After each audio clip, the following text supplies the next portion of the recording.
This is Coach Lee, and you're listening to the Dore Report.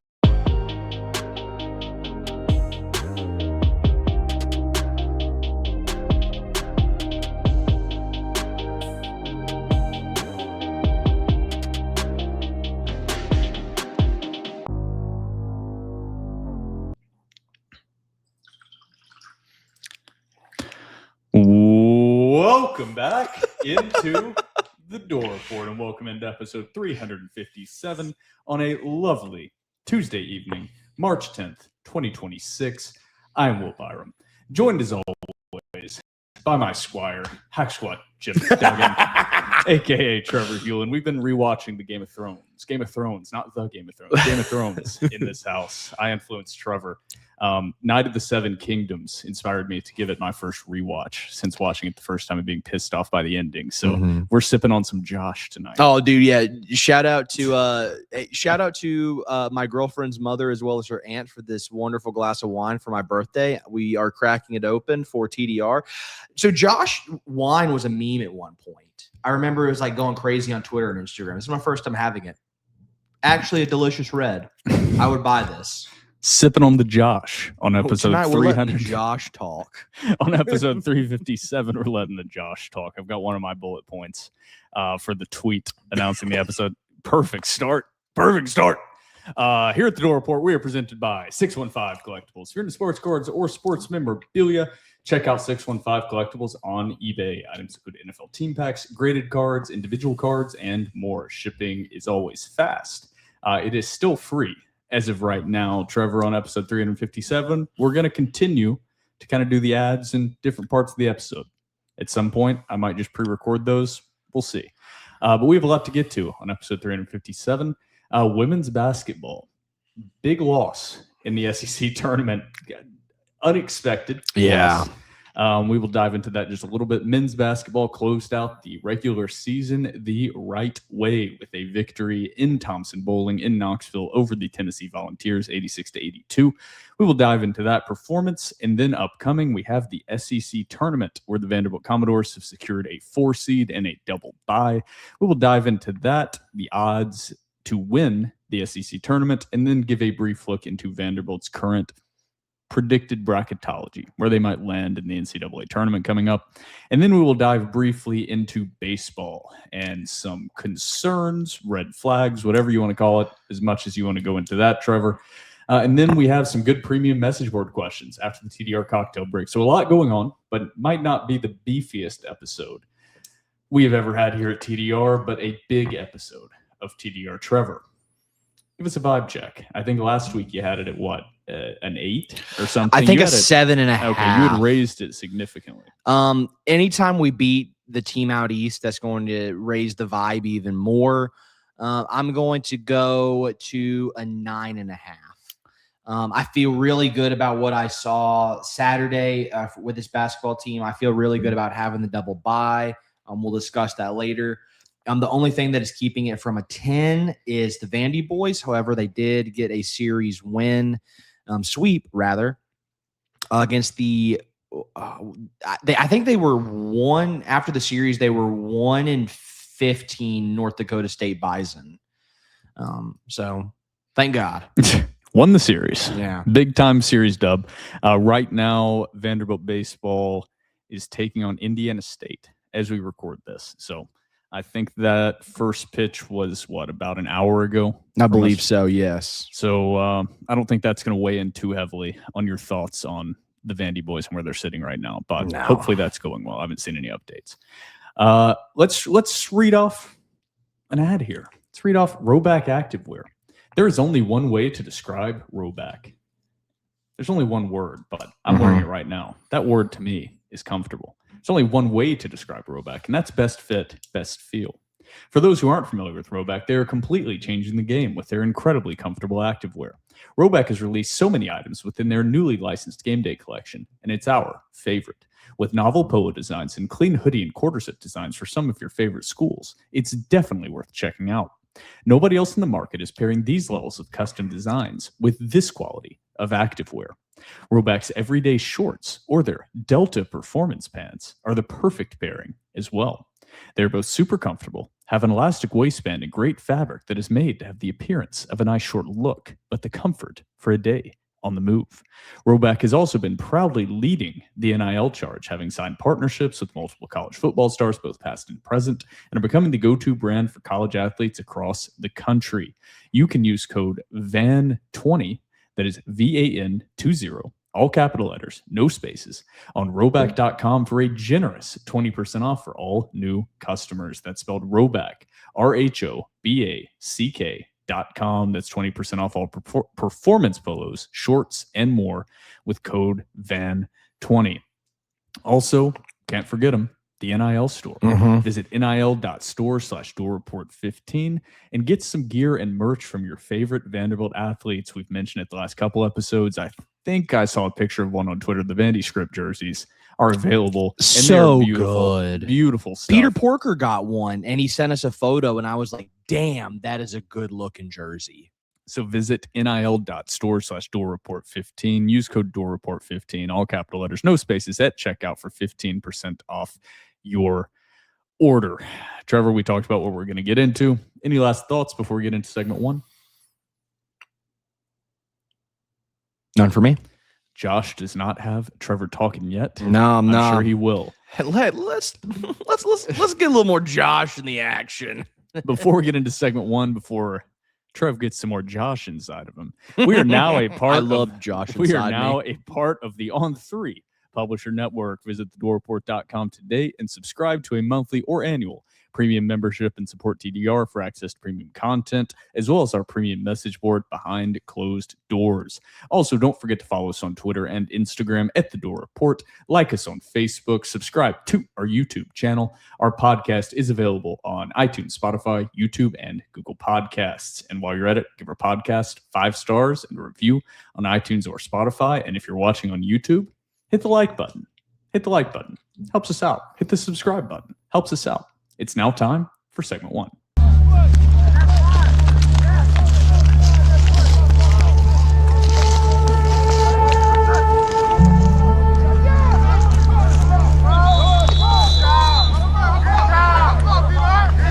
Welcome back into the Dore Report. Welcome back into episode 357, and welcome into segment one.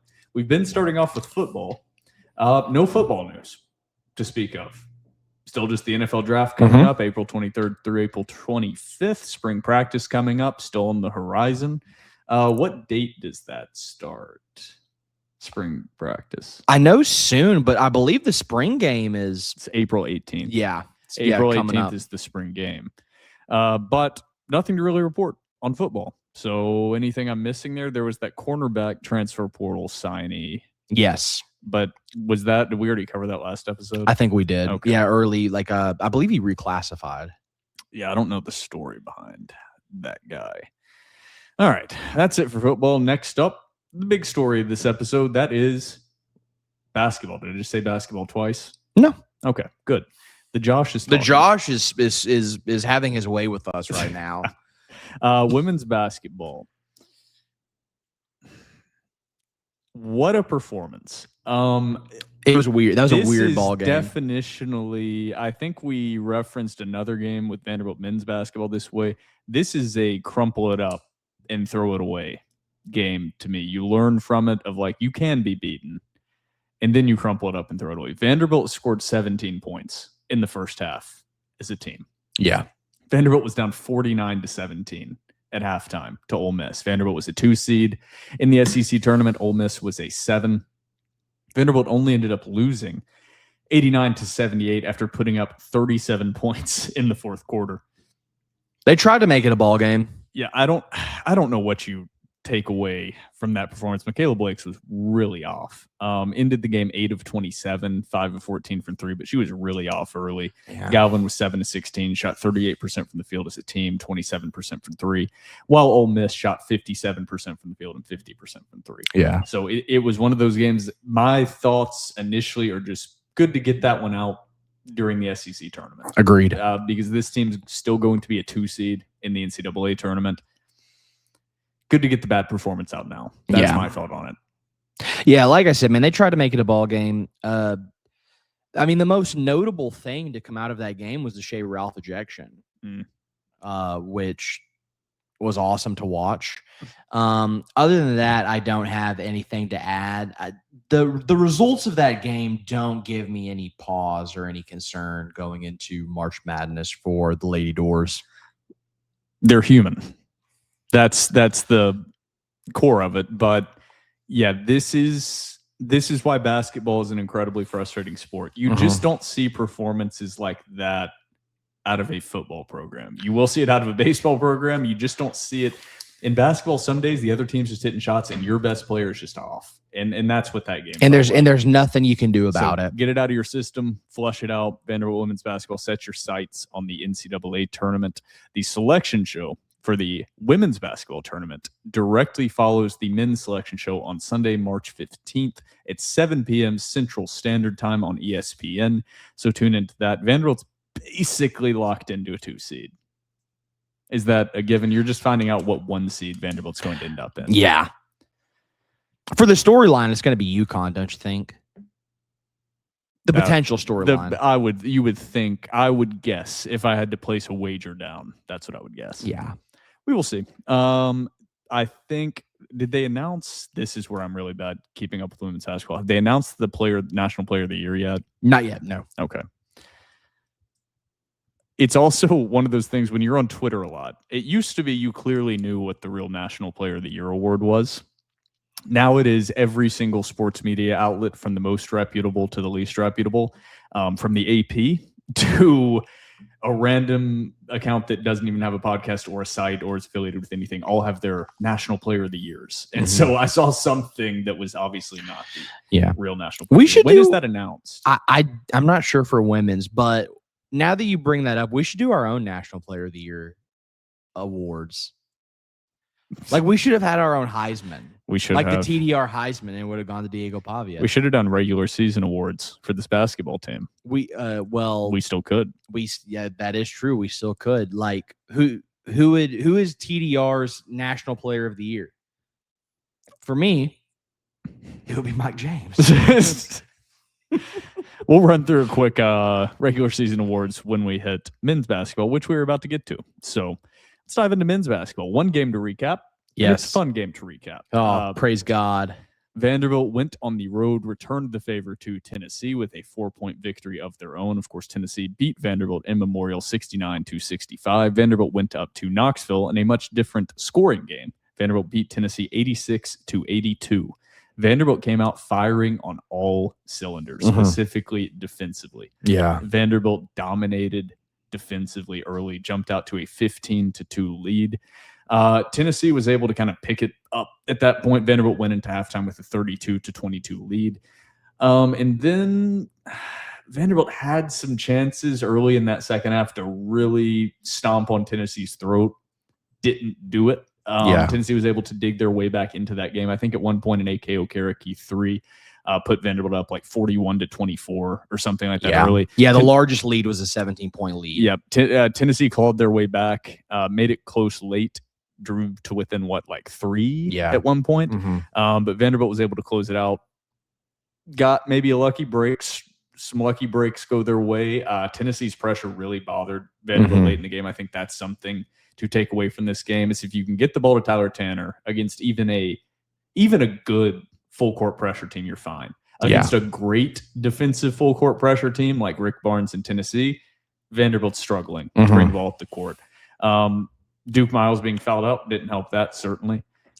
Once again, he cannot seem to not foul out. It feels like an impossibility. He picked up his 4th foul on a really dumb rebounding foul, like an unnecessary dumb rebounding foul, almost out of frustration. Yeah. Because in the second half specifically, Tennessee had some moments where they just dominated the glass.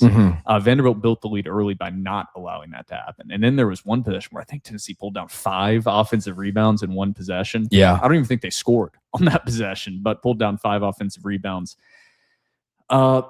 Great win. Really great way to close out the regular season. We can get into individual performances in a second, but I want to, let's get into individual performances. Then we can talk about the grander reaching reasons of why this win was so great. Tyler Tanner was fantastic. I feel like we're saying that game in, game out. Led everyone in scoring game high 25 points. First team all SEC.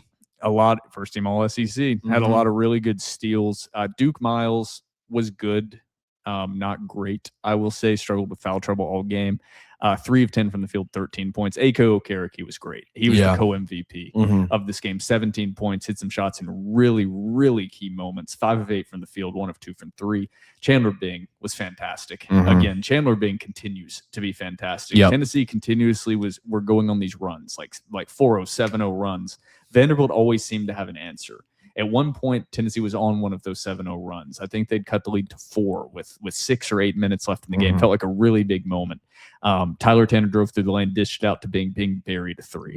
This was right after, or a few minutes after, he had a posterizing dunk in transition. Chandler Bing just week after week. We've said it week after week. He's just getting better and better in front of our eyes. Nickel was a little bit gun shy, you could say. Very good defense was played on him, but he was a little bit gun shy. Shot the ball well. Was 2 of 3 from the field, 1 of 2 from the 3. Was really 2 of 3 from 3. One of those makes was a toe on the line corner 3. Yeah, 2. Really want to see him get going again. Devin McLaughlin, he struggled offensively against Tennessee's size. But Bangeron played hard, just struggled against the size of Tennessee. Yeah, Felix Okpara had him in a chokehold for most of the game, it felt like. Yeah, Jalen Washington, because of his size, was a little more effective. He just needs to be more physical. That's the core of Jalen Washington. He's got to go up strong. He's a big body. Got to go up stronger. Same with Devin McLaughlin at times. It's just Glock is undersized, so he has to be a little more finesse. It's like Washington's 6'11". Go in there with some power, man. He's got the athleticism. He's a little bit slightly built, but finish with something. Yeah, go strong at the rim, and if you go strong and you don't make it, odds are is they're gonna blow the whistle because you got fouled. That is really frustrating about Jalen Washington's game. It's very, it can be at times very finesse, and that's frustrating whenever you're watching a 6'11" 5. A fascinating stat in this game. In the first half, Vanderbilt outscored Tennessee in the paint 20-8. 20-8. In the previous matchup in Nashville, Vanderbilt was outscored in the paint by Tennessee 40-22. Now, the final stat on the game, keep in mind, I said Vanderbilt outscored Tennessee 20-8 in the first half. The final stat on that game, Tennessee still outscored Vanderbilt 40-30 points in the paint. Tennessee took over the paint in the second half. So, Felix Okpara in particular, he had himself a hell of a game, especially with a reportedly sick Bishop Boswell. Yeah, and Tennessee was without Nate Ament. For this one, the announcers certainly did not let you forget that throughout the game. They were slobbering over Tennessee. The storyline at the end of the game was amazing that Tennessee has been able to climb back and keep it close without Nate Ament. Just incredible job by this team. It just made me roll my eyes repeatedly, man. But that's the final performance review of individuals. The larger reaching part of this, always great to get a victory over the team out east, over the Tennessee Vols. Larger scale, we talked about it briefly in the intro. Things actually broke right for Vanderbilt. The opposite of everything that happened with Vanderbilt football's college football playoff dreams. Everything you need to happen for Vanderbilt men's basketball to have a double bye in the SEC tournament happened. Yeah. We never lit up the V behind us. Let's light it up. We did that same thing last week. What is going on? Light her up. I couldn't find the switch. The Josh was talking to me. The Josh was just in my ear, just telling me things. I couldn't find the switch. But Vanderbilt secured a double bye in the SEC tournament. Everything worked out. Vanderbilt's the 4 seed due to some tie breaks. This also, not just the SEC tournament, I think fully locks Vanderbilt in as the worst case 5 seed. I don't agree. I think that they could have fallen to I said even could have fallen to a 7, but 100% could have fallen to a 6 if they closed out the season 0-2. That's not going to happen anymore. They are a worst case 5 seed, and now they have the opportunity, if things break right in front of them in the tournament, if they win 1 or even 2 games, I don't know where you fall on this, I think they could be a 4 seed potentially. I actually agree. I agree. Do you think it's 1 win that they need or 2? Because I know my answer to it.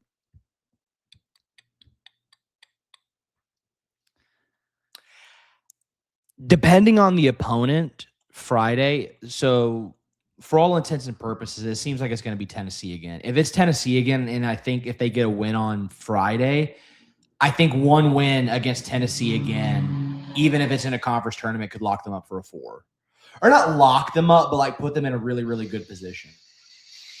Yeah, for context, right now, Vanderbilt is still the highest 5 seed on Bracket Matrix. The other 5 seeds are Arkansas, St. John's, North Carolina, directly in front of Vanderbilt in highest to lowest order. At the 4 seed line is Gonzaga, Virginia, Kansas, Texas Tech. I did not read off the SEC tournament bracket. That's probably a good idea.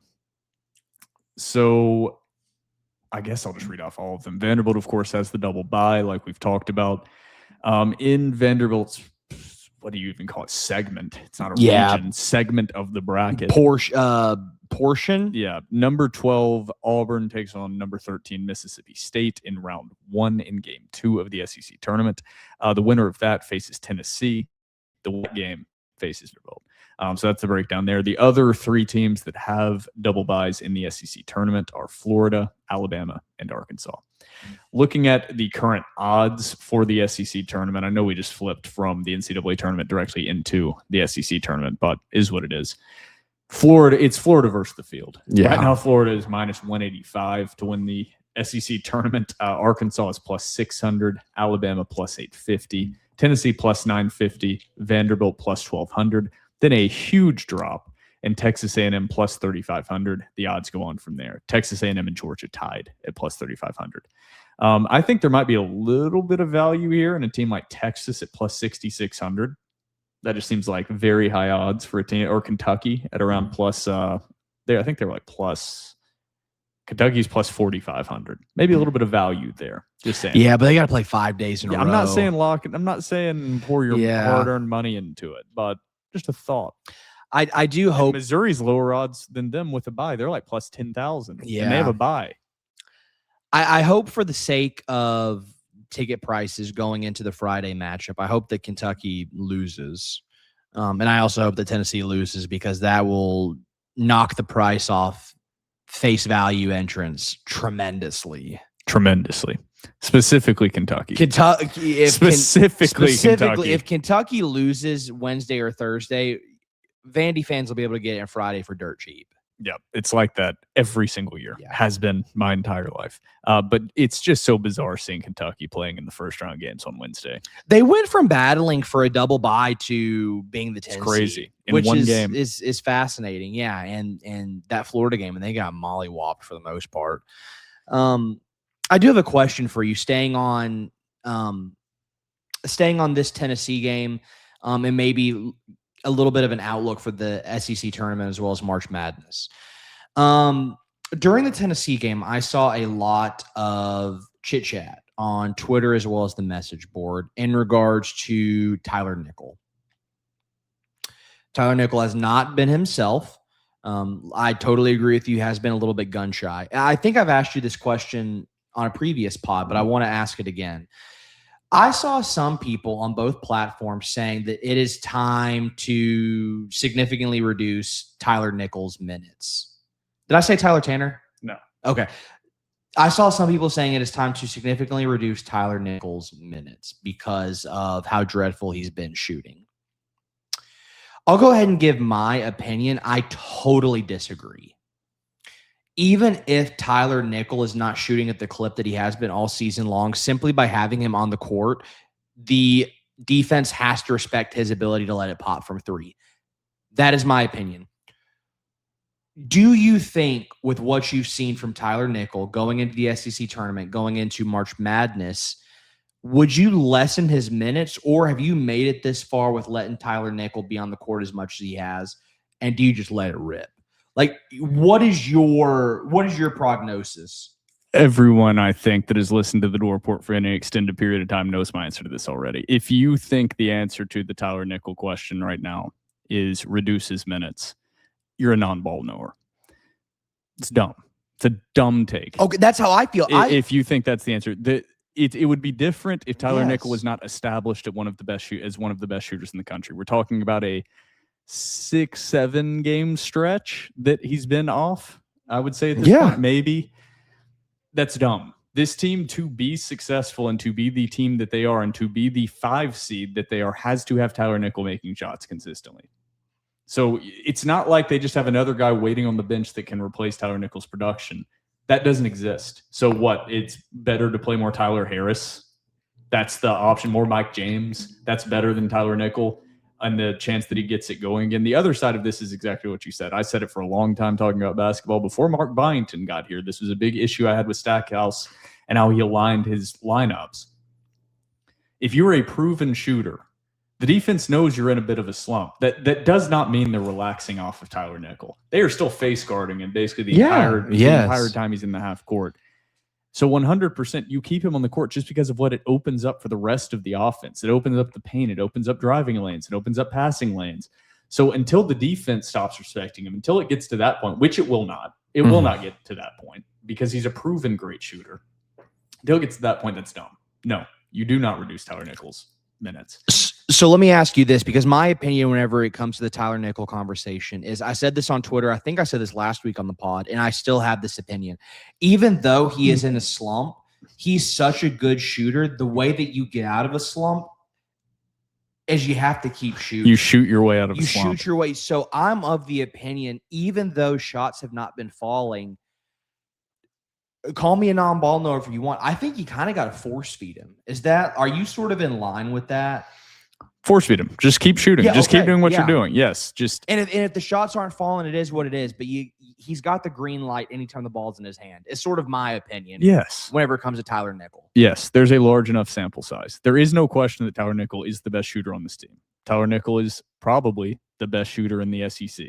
One of the best shooters in the country. One of the best shooters in the SEC at minimum. I mean, at one point he was shooting almost 50%. Just keep shooting. Just keep shooting. Okay. It will break. That was I saw a lot of people on the board and on Twitter being like, it's time to reduce his minutes. And I'm like, is it? Because I think that's extreme.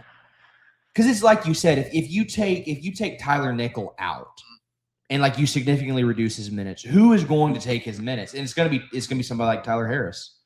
Yeah, no. With how this team is built, no. Just no. And in general, no. Like, my answer to that's simple. That's the only thing I was ever good at playing basketball. No, you got to let him keep shooting. And so the work you could do right now for Tyler Nickel is to reduce his minutes. In my opinion, that's the just destroy whatever confidence is there. He didn't shoot bad in the Tennessee game. He just had good defenders on him and was not shooting with that tiny sliver, just the slightest bit gun shy, wanting to get some better looks, get back in rhythm. Well, and it's a similar parallel with baseball. Whenever a guy's in a slump, you don't pull him out of the lineup. Do you shift him in the lineup? Let's say it's your 4 and maybe you shift him down to your 7 or your 8. Absolutely. But you tell the guy the way you get out of a slump is you hit your way out of a slump.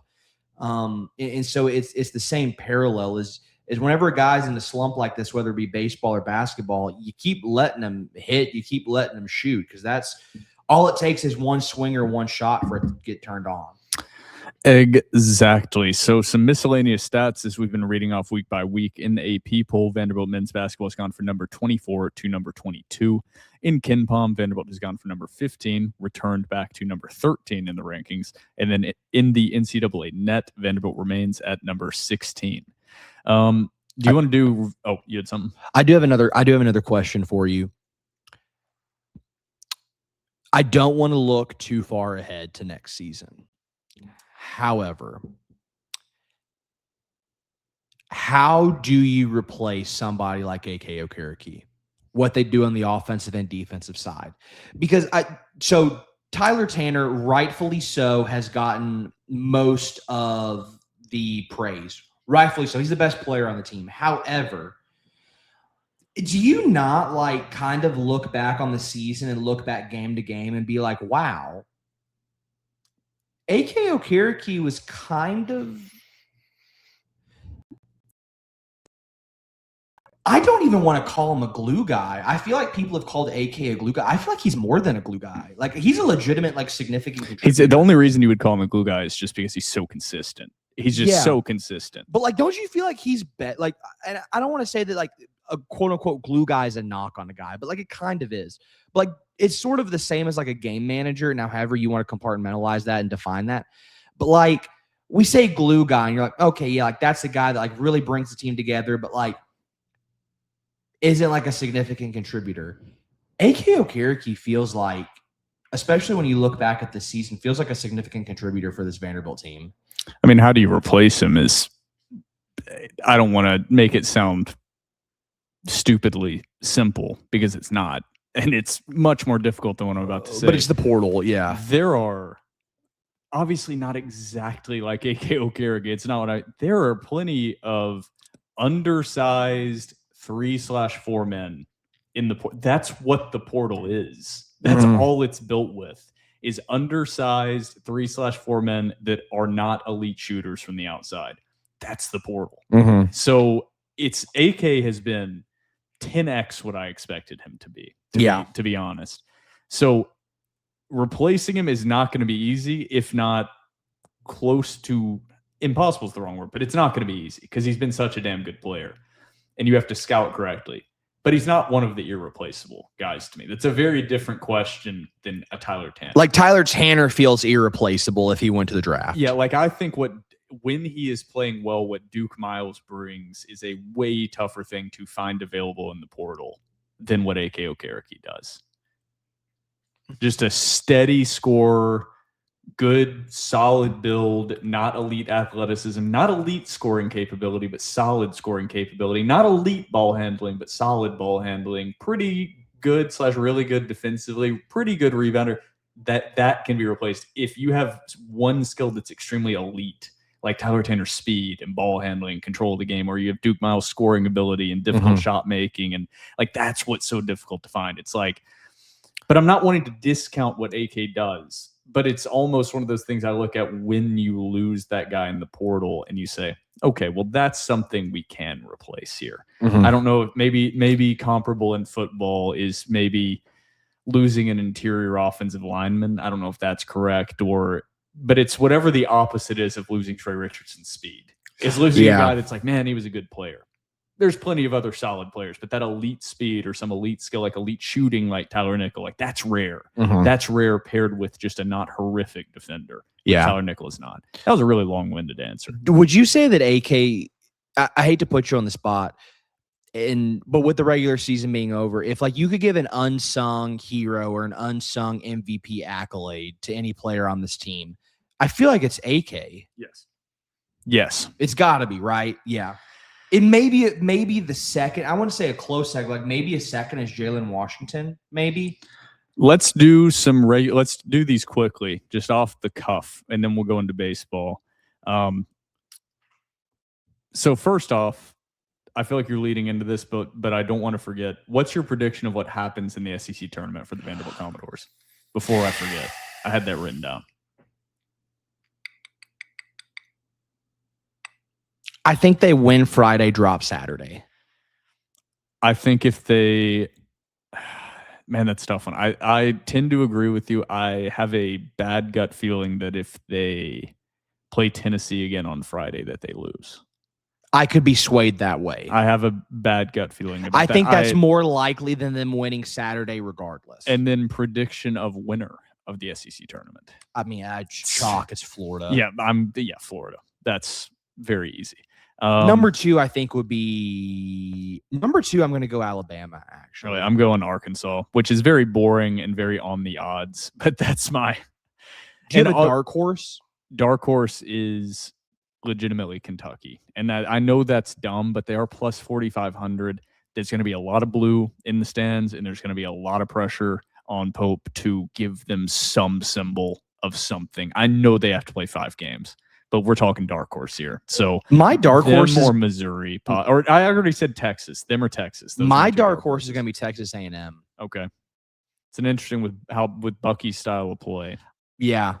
Did you see the graphic Texas A&M put out? It's a real graphic. I thought maybe I got parodied, and it was a really good parody account. It was Texas A&M basketball put out a tweet, said prediction preseason 13th, finished tied for 4th. I did see that. I did see that. Graphic. I did see that. Yes. Didn't even get a double buy and put out the proof. I mean, they did prove the doubters wrong. I will give it to them, but that's a crazy thing to tweet. Yeah. Hang the banner, baby. Tied for 4th. Yeah. From 13th to 4th. Woo! that graphic would be way better if you just didn't have the Tide. If it could have just been fourth or third, or so, it's just the Tide. Or just make the Tide so small. Might have made it worse. So microscopic. Might have made it even worse. All right.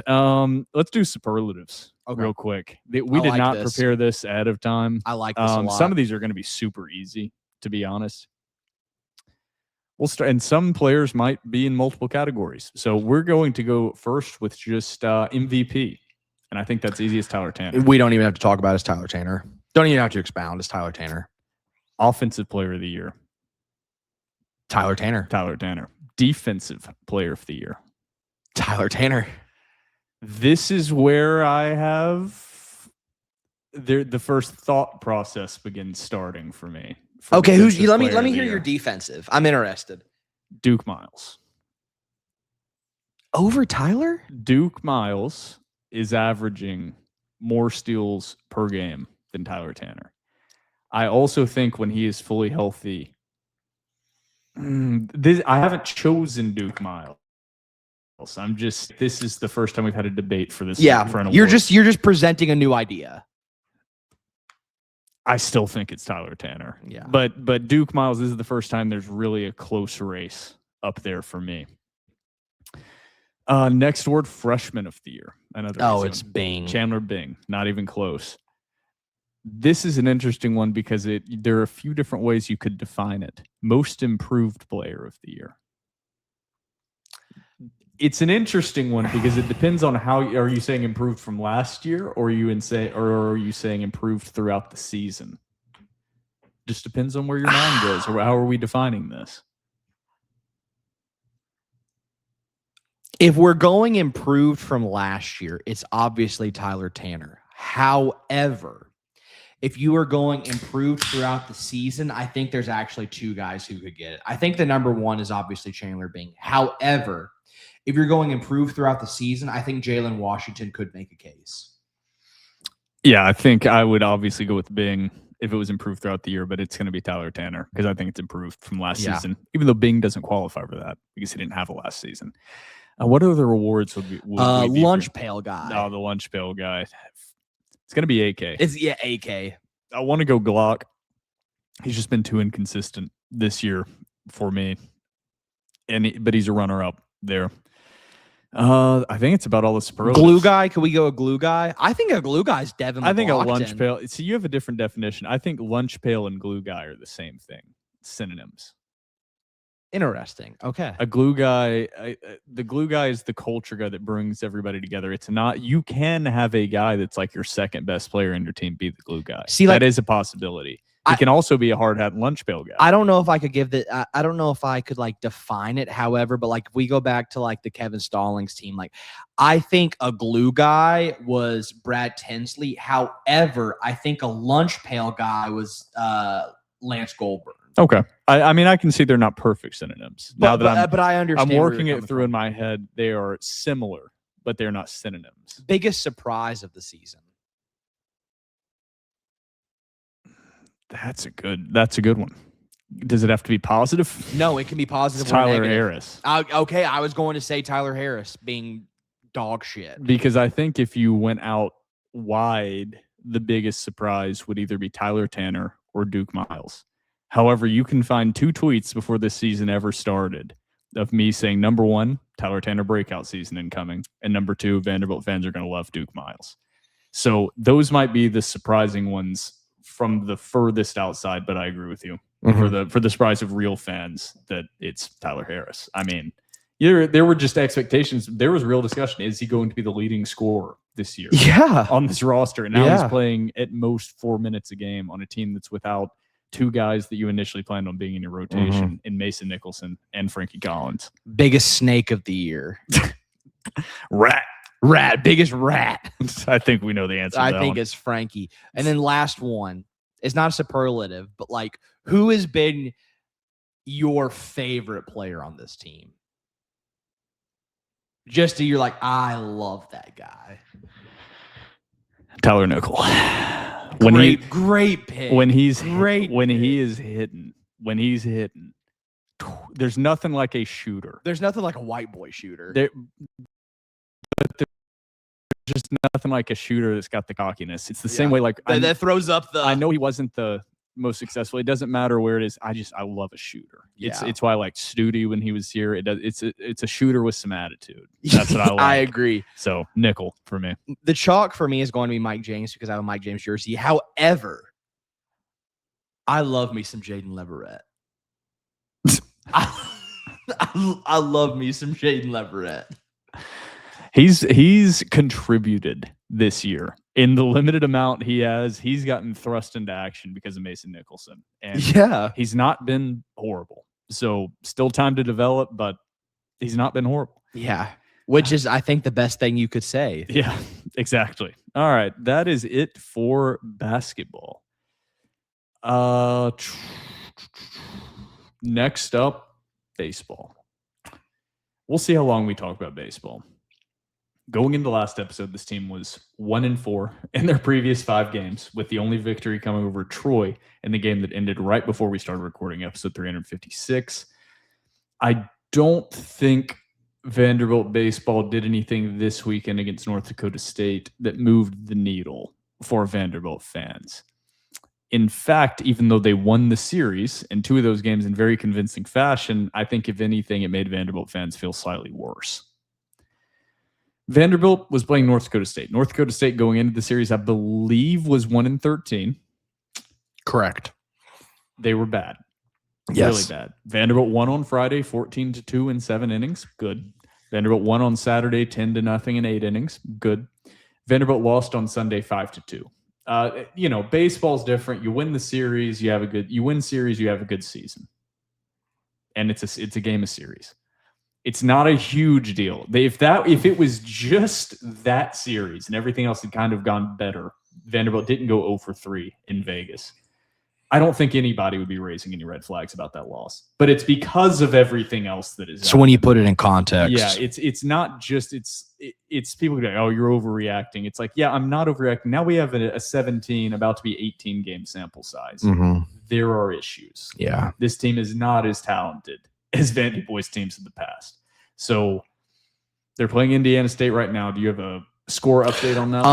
I don't, because we've been recording. However, Peter Porker just texted in the group chat saying we suck. So it's Tuesday at 7:51. Vanderbilt in the bottom of the 5th is down 6-3 to Indiana State. Okay, so that's the context of Peter Porker's saying we suck. More red flag. And once again, you had a Kranzler game. Then again, we've been recording. I'm not sure what his stat line has been, but like tonight, Kranzler, I believe, was on the bump. If the Josh isn't telling me 2 different things right now.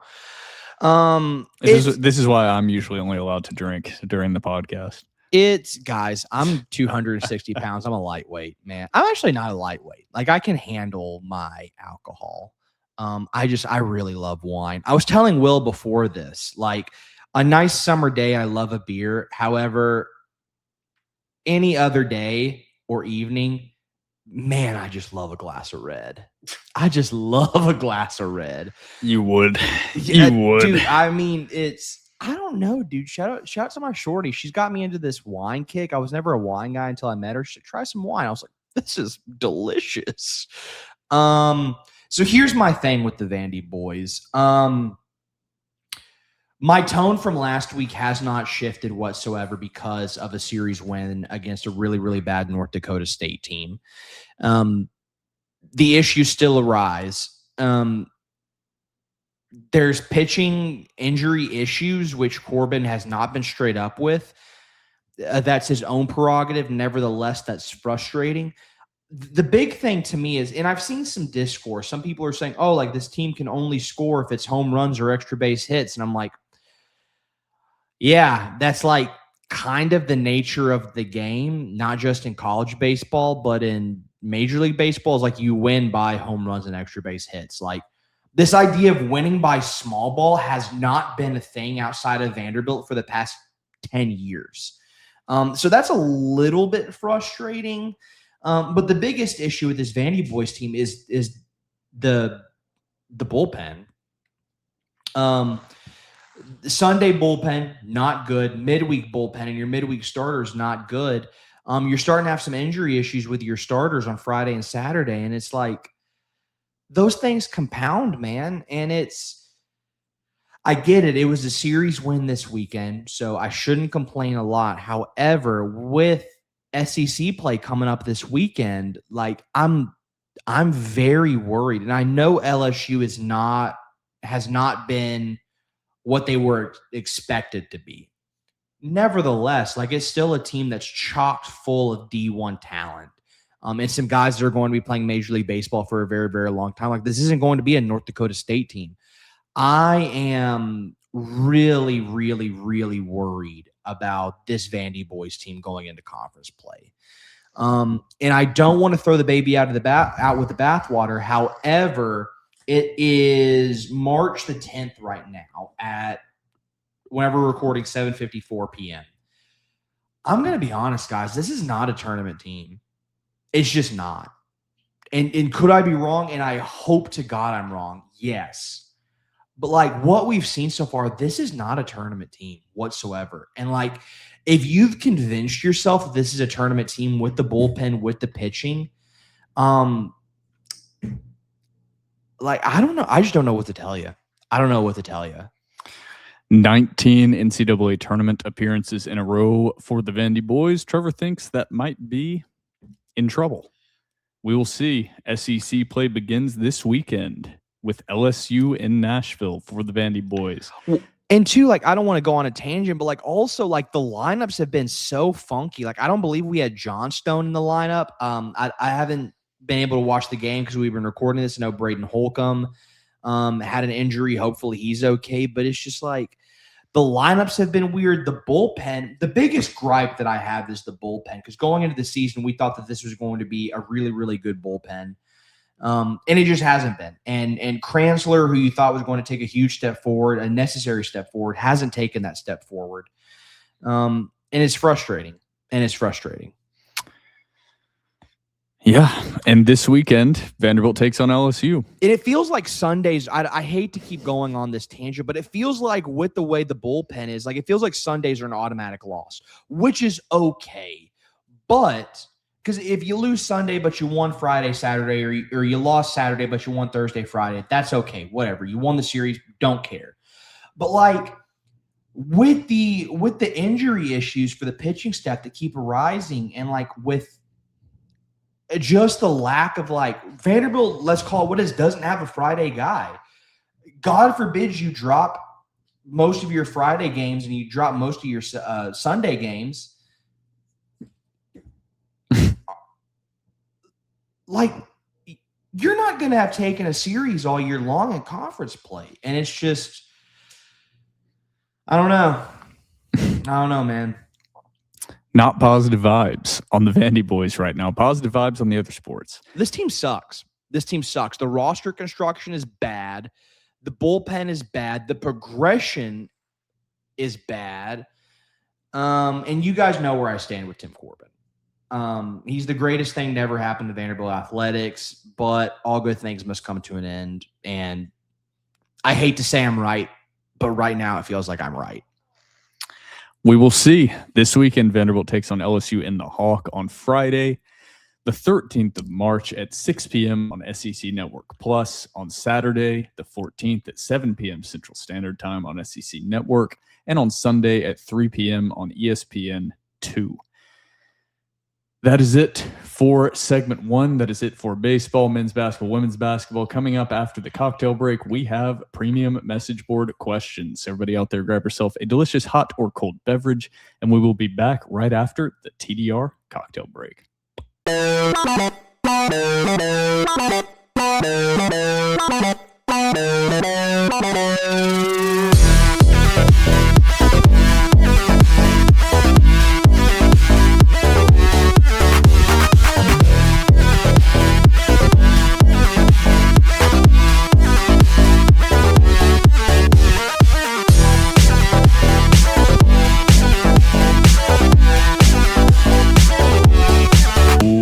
Welcome back from the TDR cocktail break, and welcome into segment 2 of episode 357. It's time to get to premium message board questions. The Josh has a hold of Trevor right now. We're going to see how much he contributes. I'm not drunk, I promise. Buzzing. We just had a really funny conversation. From pessimistic Dore, any reports from spring practice, especially about our sweet prince, JC? Well, spring practice technically hasn't started yet. So Yeah, no reports out of spring practice. I haven't heard anything generally outside of just positive whatever, which means nothing at this point. Yeah. However, whenever we hear something, you'll be the first to know. But yeah, spring practice hasn't started yet. I was going to say, also, how the hell did Gillespie get on the all SEC first team? Because he's a shot merchant.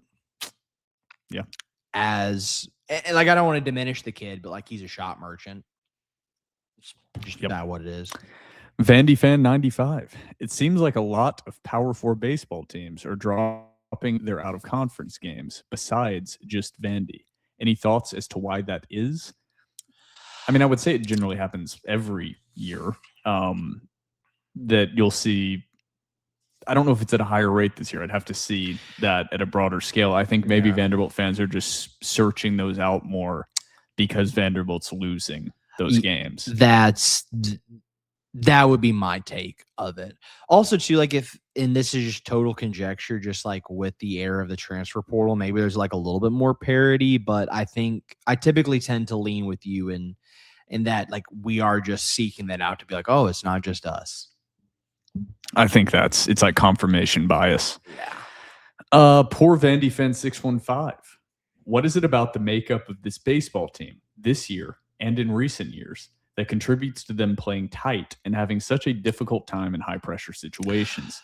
Why has it been so hard for them to hit with runners in scoring position, string together hits when they're trailing, and make it out of the regionals? Besides talent level and mental fortitude, how much of this can be attributed to the leadership style of Coach Tim Corbin and staff? When was the last time this team had played loose and had fun? I mean, playing loose and having fun comes along with winning and sustained success as well. But I do agree with what he's saying. I think it's twofold. Teams, and I don't want to say teams of the past, but I'm going to say, excluding this year's teams of the past 3 years, the issue has been power. So home runs and extra base hits. Small ball has not done them any favors. But what has kept them in tight games to where it's been for the betterment of Vanderbilt, has been because the pitching was so good. This year, I think it's a little bit more of a flip side to where I do agree, and the stats agree, that this team is stranding a lot of runners. However, the extra base hits and the power and the slugging are there. The flip side is the pitching and the bullpen are not as strong as what we're traditionally used to seeing. So are you seeing similar results as to past seasons? Yes. Is it because of the same thing or the same aspect? No, it's a little bit flip-flopped this year. And so, yeah, that's what I think. In terms of like the playing loose and fun, like I tend to agree. Like, you play loose and fun whenever you string together a couple of wins and like you start to get that confidence, like you're a damn good baseball club. That's whenever you start to play loose and fun. Yeah, I mean, and to not simplify it too much, it's like Vanderbilt just doesn't have the same talent level they had in 2014, in 2019, and even as recently as 2021. They just don't. It's just not the same talent level and talent depth, and that's largely due to the transfer portal and other things. But I've shied away from this conversation, and like I should have been honest, and I should have brought it up sooner. For a long time, myself as well as other Vanderbilt fans said that opportunity Vanderbilt did not play a factor into how good those ball clubs were. Was it because like we wanted to like preserve the sanctity of how good Vandy baseball was? I don't know. Who cares? I think it is time to come to the table and to be honest with ourselves and say that opportunity Vanderbilt definitely gave Tim Corbin and Vanderbilt baseball an edge. And now that there is the transfer portal and that talent can go and come as they wish more freely, that playing field has leveled. And so that's a tough conversation to have, especially whenever baseball has been your lifeblood for the past 10, 15 years. I think it's time to have that conversation. Yeah. I think Vanderbilt fans are just avoiding it, but the 13.1 jokes are there for a reason. And it's kind of hard to deny it at this point. I mean, me and Trevor have never been shy about it. We're Vanderbilt fans. That doesn't mean that everything that comes out of our mouths is going to be positive about Vanderbilt. And if you've listened to us for long enough, you know that's certainly not the case. Yeah. We've been accused of being sunshine pumpers recently. The only reason for that has been things have been going pretty damn well. Yeah. It's like, if you're trying to be negative right now about football, men's basketball, women's basketball, you're trying to be negative. You're nitpicking. You are nitpicking. That is not the case for Vanderbilt baseball, and that has not been the case in episodes past and years past of Vanderbilt athletics. Mm-hmm. But there are reasons to be negative about the trajectory of this Vanderbilt baseball program. And at this point, it's funny you got crucified for it the last couple of years, but finally people are – it's not even that people are catching on. It's just undeniable. It's just at this point you can't argue with it anymore.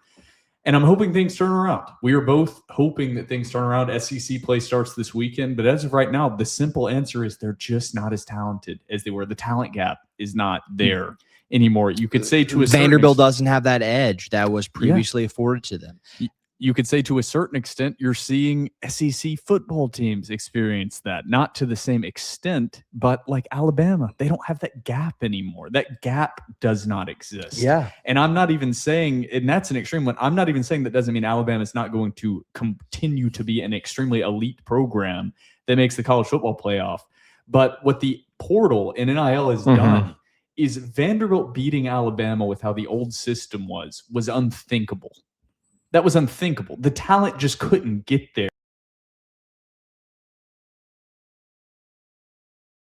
The only problem is it's changed in all sports. The only problem in baseball was the VandyBoys were Alabama. They were the ones that could afford it. So while it has helped Vanderbilt in every other sport across the board, NIL and the transfer portal, it has hurt them in the sport they were elite in. And I think that's not exclusive to Vanderbilt baseball. It's hurt all the elite programs. The whole landscape has changed. Yeah. So it's just spread out talent. Simple. They're just not as talented. Yeah. They're just not as talented. Now, with that being said, that doesn't take away anything from the previous success of this Vanderbilt baseball team and Tim Corbin. No. None whatsoever. Doesn't take away from whatsoever. You might as well take away the success of every program anywhere. Nick Saban's don't count. None of that counts. Absolutely. But if we are going to have an honest conversation as stakeholders who care about Vanderbilt baseball and the future of Vanderbilt baseball, it's time to have an honest conversation. And I think, sorry, I'm shaking the table like crazy. And I think coming to grips with the, I guess, the opportunity that opportunity Vanderbilt gave Vanderbilt baseball. Go ahead. Oh, wine. Oh, you wanted wine. I think is an honest conversation that we have to have. And if we want this to move forward, we're going to have to come to grips with that conversation. So you've been willing to have that conversation. I think it's been the rest of the fan base that has not wanted to have that conversation. But let's move on. Yet another Dore lawyer. Any early whispers on transfer portal targets? I know we have a few more weeks, but one can dream. So I think he is referring to the basketball. For basketball? I think he's referring to basketball. Basketball transfer portal opens, I believe, April 7th. Somebody can double check me on that. I'll double check myself right now. So April 7th through April 21st is the basketball window. I'm assuming, just to clarify for everyone, there is no second football transfer portal window. No. If you've entered the portal, your name is in the portal, you will see some guys sign across the country. But you cannot, there's not a second transfer portal window like there has been years in the past, like after the spring window. So I'm assuming this is about the basketball window. I don't have any names. So I don't have any names either. However, I was made aware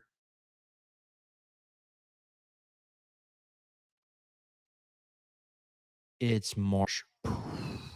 A few weeks ago in January, because February is a short month. I wasn't made aware of any names. However, I was told there was 1, maybe 2 stretch 4-5s that Vanderbilt was looking at. However, I couldn't get names. That's all I have for you. Yeah. We'll update as we get more information. We're still in this season mode right now, which I think yet another Dore lawyer will understand. But right now, yeah, I don't even know if, I mean, I'm sure they have guys working on that in the background. 100% they do. But I don't think that's quite at the forefront of Mark Byington's mind at this point of the season, as it should not be. But Well, I'm sure they have guys working on it. Yeah, and to those names for it's different with basketball. Like I feel like with football, those names come out much quicker. Like it's like, hey, like we've heard, like we know this kid's going to enter the portal. I feel like with basketball, it's a little bit less. Like basketball, it's like you don't really hear anything until it's like a day before the papers are submitted. Yeah. At least for us. Maybe we're just not hearing the murmurs Maybe as we're early. just unaware. Yeah. But it's also just a lot less players in a much smaller world. There's not as much leakage with that information. Next up from Roe Miller High Life, still one of my favorite names. Victory lap on Chandler Bing. Mike James and Tyler Harris not playing much at all anymore. And Bing continues to improve on offense while being a great defender already. Moving on to a question. Hawkins, Memorial, and the Bank all catch on fire. You can only direct firefighters to save one of the 3. Oh, which do you save? I know my answer, and it's Memorial, and that might be chalk, but it's Memorial. Number 2, and this may be controversial, and it is strictly because of the amount of memories I have in that stadium, it's the Bank, and number 3 is Hawkins Field. That's my order. But number 1's Memorial for me. That's I love First Bank because it's like every fall, it's just my childhood. The last couple seasons, the memories have been incredible, fantastic. What they've done with the updates are amazing. The only one of those 3 to me that is truly like hallowed ground, even though I know Vanderbilt baseball has actually won national championships, but the only one that's like historic hallowed ground is Memorial Gym. To me, that's the one I would save. The others, I feel like you could rebuild and it would have the same effect. Memorial, I don't think you could rebuild Memorial. This might be the toughest question I've ever had to answer. However, I agree with my host, Will. I save Memorial, number 2, First Bank, number 3, the Hawk. It's tough. I feel like if you have any other number 1 other than Memorial, you're lying to yourself. Does that feel fair to say? Yeah. That's like it's just wrong. I know it's an opinion question, but it's wrong if you save any of the others over Memorial. It's the only truly nationally recognizable stadium. It's a Tennessee State monument. It's the only nationally recognizable gym, arena, stadium that Vanderbilt has. So Memorial. Next up, World's Strongest Vandy Fan. I have 0 productive questions this week. What would it take for y'all to bring back the Crazy Town intro? That always got me hyped to hear the boys talk ball. It would take getting a written permission to use that because it started getting flagged for copyright. So I had to find a YouTube and Spotify copyright-free sound, which the first one I chose was not, and everything got flagged. So I finally found one. So it's boring. I don't love it, but it doesn't flag on YouTube and Spotify. So yeah, that's why I liked the Crazy Town intro better. Yeah, the Crazy Town intro was goated. I liked it better too, but it's not. I can't do anything about it. World's Strongest Vandy Fan. Why don't you create us an intro and so help me God, we'll make it our intro until TDR dies. He said maybe have King Chris Freeman do the coaches introductions with Shea Ralph added. He goes on to say, also, I second Gold by Dirk Bentley as a Vandy game song. Would love that over the Nashville promo video rather than Jelly Roll's Sonic 3 song. No hate, just very random to use that of all his songs, especially since it was made for a movie. The Hicks tape song was much better last year. Jelly Roll also sucks. I'm a huge Jelly Roll hater.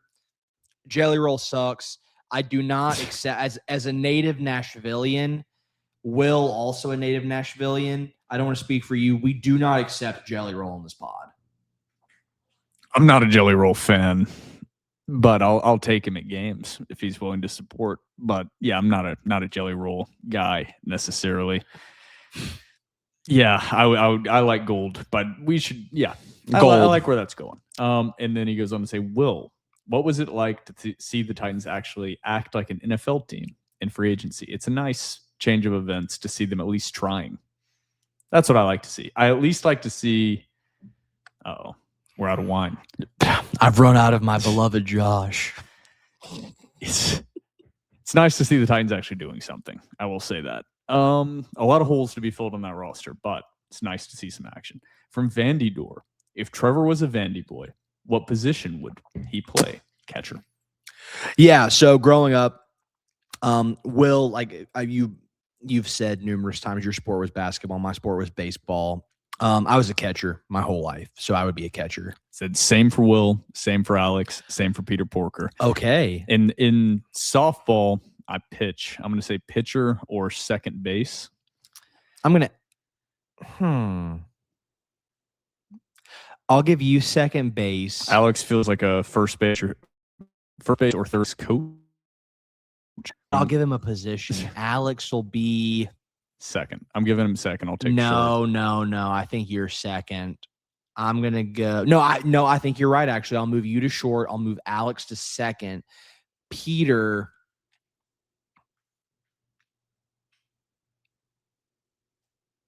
Right field. Boston George, I would put him at first base. I was thinking Blake for first base. Yes, put Blake at first. I don't know how strong of an arm George has, but he's so tall that he'd be great at first. But Blake is much taller. We'll go Blake at first, George at third. Brian Carlson. We'll put him in left field. Jalen, we will put in center. Miller's coming out of the bullpen. Miller. Do we have a starting pitcher? I don't want Miller being our ace. Jacob Scholl. Scholl. I'll put Scholl as our ace. Miller will be our designated hitter. He's coming out of the bullpen. He's the closer. And then he asks, which of y'all would make the best head coach? I'm going to be honest. I'm going to say me. I think Alex would make a great manager. Oh, Alex would. Yeah. Well, I was going to say Alex or Peter Porker. But Alex, I'm going Alex as head guy. We'll put Peter Porker at third base. We'll put his third base coach. He's the analytics guy. We'll put Peter at third. He's like hand to the king. All right. He's in the ear of the manager of George is our pitching coach. Yep. Blake. Strength and conditioning. Yeah. I mean, I guess. Or you'll be strength and conditioning. We'll put, I don't know what. We'll just come out with a bunch of power lifters. Blake will be in charge of putting the seeds out. And then Miller. I don't know what the fuck we're going to do with Miller. I love that guy. McNulty Nash 1. Looking forward to seeing everybody at Bridgestone on Friday. What are your thoughts on purchasing SEC tournament tickets? My feeling is wait until the games are done on Thursday, and if Kentucky and/or Tennessee loses, they'll put a huge supply of tickets on the market for a cheaper price. That's the right strategy. That's what I've always done, and that's what I plan on doing. Unfortunately, I have to work Friday, so I will not be there at the 3 p.m. tip. He goes on to say, also, what's the plan on pre-gaming before we play on Friday? That's a you question. I am on spring break. Pre-gaming. In Martins, even though it's not super close. Maybe check the board. TBD. Check TBD. the board for updates on that one. Unabridged. What current Vandy athlete would you most want on your side during a bar fight? He said current? Yes.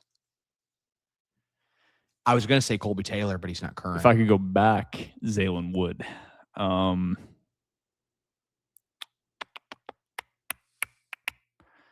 There's so many new names on this roster. And it's just basketball, or is it all sports? I think it's all sports. Going new transfer Bo Johnson. I don't know him that well yet. Feels like a guy I'd won on my side in a bar fight. I'll go Cade McConnell. Okay. I like that one. Cade Braden McConnell. Holcomb could be an honorary nominee. Braden Holcomb would be a good one. And even though really good A.K. one. Okereke is an absolute unit, I don't know if I'd want him in a bar fight. He seems a little. He doesn't feel like it doesn't feel like he has the crazy switch. He feels a little too in control. He's I too bet Tyler cerebral. Nichols got a crazy switch. Yeah, he's too cerebral. He's a Cornell man. He's a Vandy man. That's Okereke. That's some good answers there. Yeah. And he says, as a follow-up, which member of TDR would be the most likely to start a bar fight? Will Byrum. Won't answer that question. Will Byrum. Next up, B from Trevor. Jesus Christ. You chirped me in the group chat that the Buccaneers are cheap because we lost Mike Evans. In response, I ask you to approach the mic to get cooked for the Eagles, capital L in Eagles, failures in free agency. You failed to approach the mic, speak boldly into the mic, or drop the mic. Your cowardice will be met with actions that are specifically not criminal or tortuous in nature. One of Phoebe's 9 lives will settle the score. Jesus. FBI, CIA, DHS, Christy Nome, though she may support it, TBH, PETA, likely would not support it, and Nashville PD. This is satire. If you harm any one of Phoebe's 9 lives, Blake, so help me God, I will walk to Tampa if I have to. And I will handle you. Next up from Vandy Fan, you have to build a national championship winning roster that wins this year using the last 5 years of Vandy men's basketball players. The catch is that you can only take one player off of each team, and they play at the quality of the year you chose them in. For example, if you take Duke Miles from this year and TT from last year, then TT would play like he did as a freshman.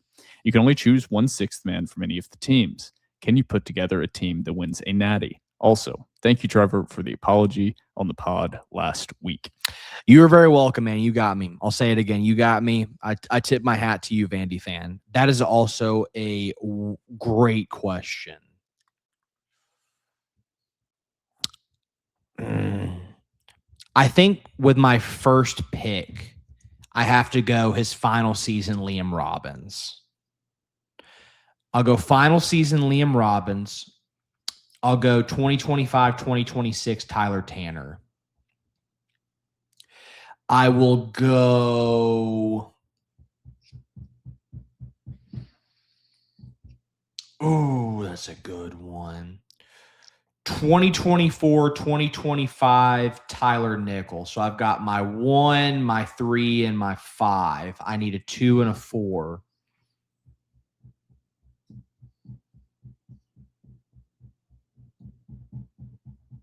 That's good.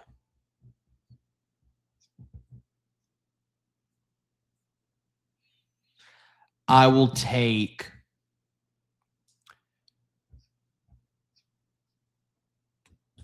Got Jordan Wright sitting out there. I'm not taking him. I will go 2022, 2023 Scottie Pippen, but I'll put him at the 2. Can I do that? Yeah. I'll take 2022, 2023 Scottie Pippen. I'll put him at the 2. Was he on that roster? 2022, 2023? I believe so. He was not. 2022, 2023? Let me double check. No. That was Ezra. Yes. That was Ezra. Okay. I'll take 2020. 2022, 23 was Liam Robbins' final year. Fuck. So I can't take anybody off that. Okay. So I'll take Liam, but then I can't take Scotty because he wasn't the past 5 years. He was. But he was 2020, 2021. Is that correct? Let me double check. Yes. I'll take 2020, 2021 Scottie Pippen. I'll put him at the 2. I need a 4. He was also on the 2021-2022 team. This is why it's tough. This feels like an article type question. My answer. Who was the 4 for 2021, 2022?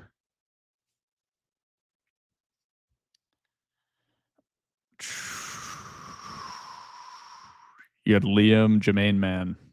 Oh, I Forgot did. about I Jermaine did love Mann. Jermaine Mann, but I'm not taking him. They also had QMB, Jordan Wright, Rodney Chapman, Tyron Lawrence. I can't put Tyron at the 4. I can't put Rodney at the 4. Yeah, I'm going to level with you. The larger question of this is, could you build a national championship team? No. My answer is no. No. Like, I think the guard play would be fantastic. The guard play would be incredible. But I think you could put together a team that is a 2 seed or a 1 seed. I don't know if they'd be a national title favorite. I just don't know who I'd put in my. I feel really just good don't have- about 1, 2, 3, and 5. Yep. I don't know who I'd put at my 4. They just don't have a ton of high quality 4s. no, they just don't. don't. Not in the past 5 years. Yeah, and then 6 man. Who do you take as 6th man? Honestly, you could make an argument for Jason Edwards, but you already took Nickel from last year's roster. did Because that would be a hell of a 6th man to bring it off the bench scoring.